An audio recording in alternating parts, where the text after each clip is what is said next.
the thing about risks is that you have to analyze them individually and say, what can you do? Many of these we've talked about are structural, and some of them are operational ones. The more structural ones, there's actually, if you've got a structural problem, best way to solve a structural problem is to change structure. And there are three different structural options that you can use to address the structural type issues.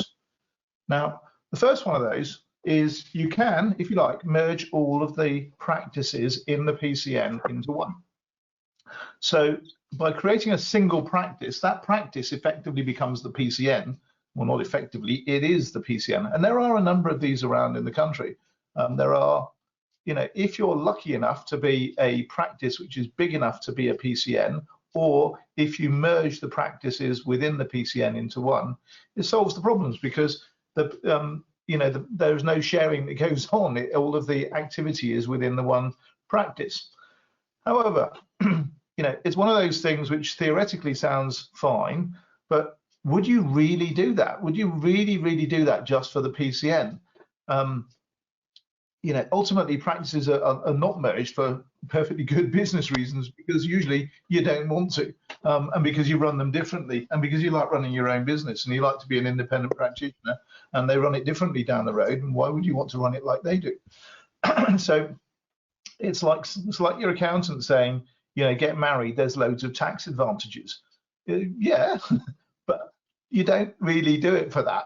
And that same thing about merging practices. So of the 250 odd PCNs we've worked with, 2 of them have done this, and they were both 2 practice PCNs who had anyway been talking about merging. So yes, in theory, but really not the choice that most PCNs are going to do. So that leaves you 2 choices. Option 2 is to collaborate with the federation. Now that works. But if you move, if as a PCN, you move all of the PCN activity into the federation, and the federation employs all the R's resources and sets up something called a cost sharing group, and contracts from the federation, you can do that and you can minimize many of these structural risks. The problem that we often see here is this something you really want to do? Because what you're doing is you're passing all of the PCN activity to the federation. Now, if all of the practices in the PCN work really well with the federation, then that's great.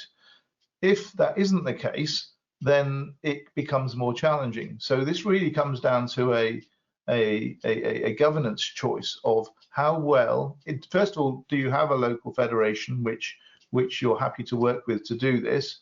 And secondly, what are the relationships like between the practices and the federation? Because ultimately, federations are not PCNs, they are much bigger than that. So therefore, they're governed in a different way. They're governed generally at a level of about CCG. So you, as a result, if you're a PCN, you have to ask permission from the federation before you do things. And if you've got great relationships, that's super, and it works in many places across the country. If the relationships aren't so close and you want to have more control of your own destiny, then it may not be the answer for you. So for those who don't want to do that, what is the answer? The answer is actually that what we call incorporate the PCN. I think, to be honest, I was the person who thought about the word incorporate PCN, and I'm actually regretting it a little bit, but everybody uses it now. So well, that's what we tend to call it. But what you're really doing is you're setting up a company for the PCN, for the core network practices to own, and then you move all of the PCN activity into that company. It's a captive company. I actually prefer to call it a shared service center.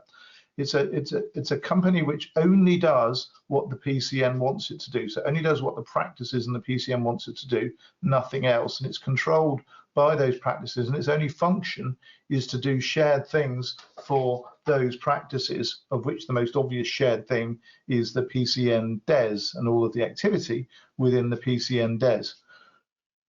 So that is the option which I'm going to look at now, because it's the one which requires the most thinking about, well, how does it work?